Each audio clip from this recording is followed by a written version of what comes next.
জি, আপনাকে ধন্যবাদ। আপনাকে জানিয়ে রাখতে ঈদের হাতে রয়েছে আর ২ দিন বাকি। কিন্তু ২-৩ দিনের বাকি কিন্তু ব্যস্ত সময় পার করছে যারা এবং ক্রেতা এবং বিক্রেতারা। আপনারা দেখতেই পাচ্ছেন কিন্তু ঢাকার ধামরাই যে ঈদ বাজার, সেই ঈদ বাজার কিন্তু শেষ মুহূর্তে কিন্তু যারা ক্রেতা রয়েছে এবং বিক্রেতা রয়েছে তারা কিন্তু তাদের যে সাধ্যের মধ্যে সেই সাধ্যের মধ্যে তারা কিন্তু এখানে কিনছেন। আমরা দেখতে পেয়েছি যারা মধ্যম আয়ের মানুষ রয়েছে তারা কিন্তু এখানে এসে এই যে ঢাকা ধামরাই এবং তারা বলছেন কম দামে কিন্তু তারা কিনতে পারছে এবং যারা উচ্চবিত্ত মানুষ রয়েছে তারা কিন্তু এখান থেকে কিনতে পেরেছে। আমি যদি এখানকার কয়েকজন মানুষের সাথে এবং যারা বিক্রি করছে তাদের সাথে আমি যদি কথা বলতে চাই।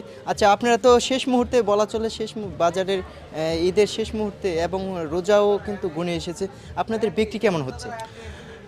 এই সময়ে আলহামদুলিল্লাহ ঈদের বা রমজানের শেষ সময় যেরকম সব জায়গায় কম বেশি ভিড়ভাড়টা থাকে, আমাদের এখানে আলহামদুলিল্লাহ মোটামুটি কাস্টমারের চাহিদা পূর্ণ যেরকম জিনিস প্রোডাক্ট দরকার পড়ে আমরা এখানে তাদের চাহিদাপূর্ণ বা যেরকম কোয়ালিটির জিনিস দরকার আমাদের এখানে আছে। তো সব কিছু মিলে এখানে কাস্টমার টোটালি আলহামদুলিল্লাহ ভালো, মোটামুটি ভিড় কালেকশন যেরকম সব কিছু মিলে টোটালি ভালো। জি, আপনাকে যদি আমি দেখানোর চেষ্টা করি, আপনি দেখতে পাচ্ছেন কিন্তু আমরা যে শোরুমটি রয়েছে এখানে কিন্তু ক্রেতার সংখ্যা বেলা গড়ানোর সাথে সাথে কিন্তু এখানে ক্রেতার সংখ্যা কিন্তু বৃদ্ধি হচ্ছে। আমরা যদি কয়েকজন ক্রেতার সাথে কথা বলতে চাই, ভাই আপনি তো এদের মার্কেট করতে এসেছেন এবং কি কি কিনছেন এবং আপনাদের চয়েস অনুযায়ী আপনার বাজেট কেমন? বাজেট বাজেট অনুসারে এখানে প্রাইস চলে, নেওয়া যায়, ভালোই আছে। তো সেনা কিংবা সিটি সেন্টার থেকে এখানে প্রাইসটা মোটামুটি কমই আছে। তো আশা করি দেখি অনেক কিছুই নেওয়া লাগবে, দেখা যাক। পাঞ্জাবি লাগবে, শার্ট লাগবে, জুতা লাগবে।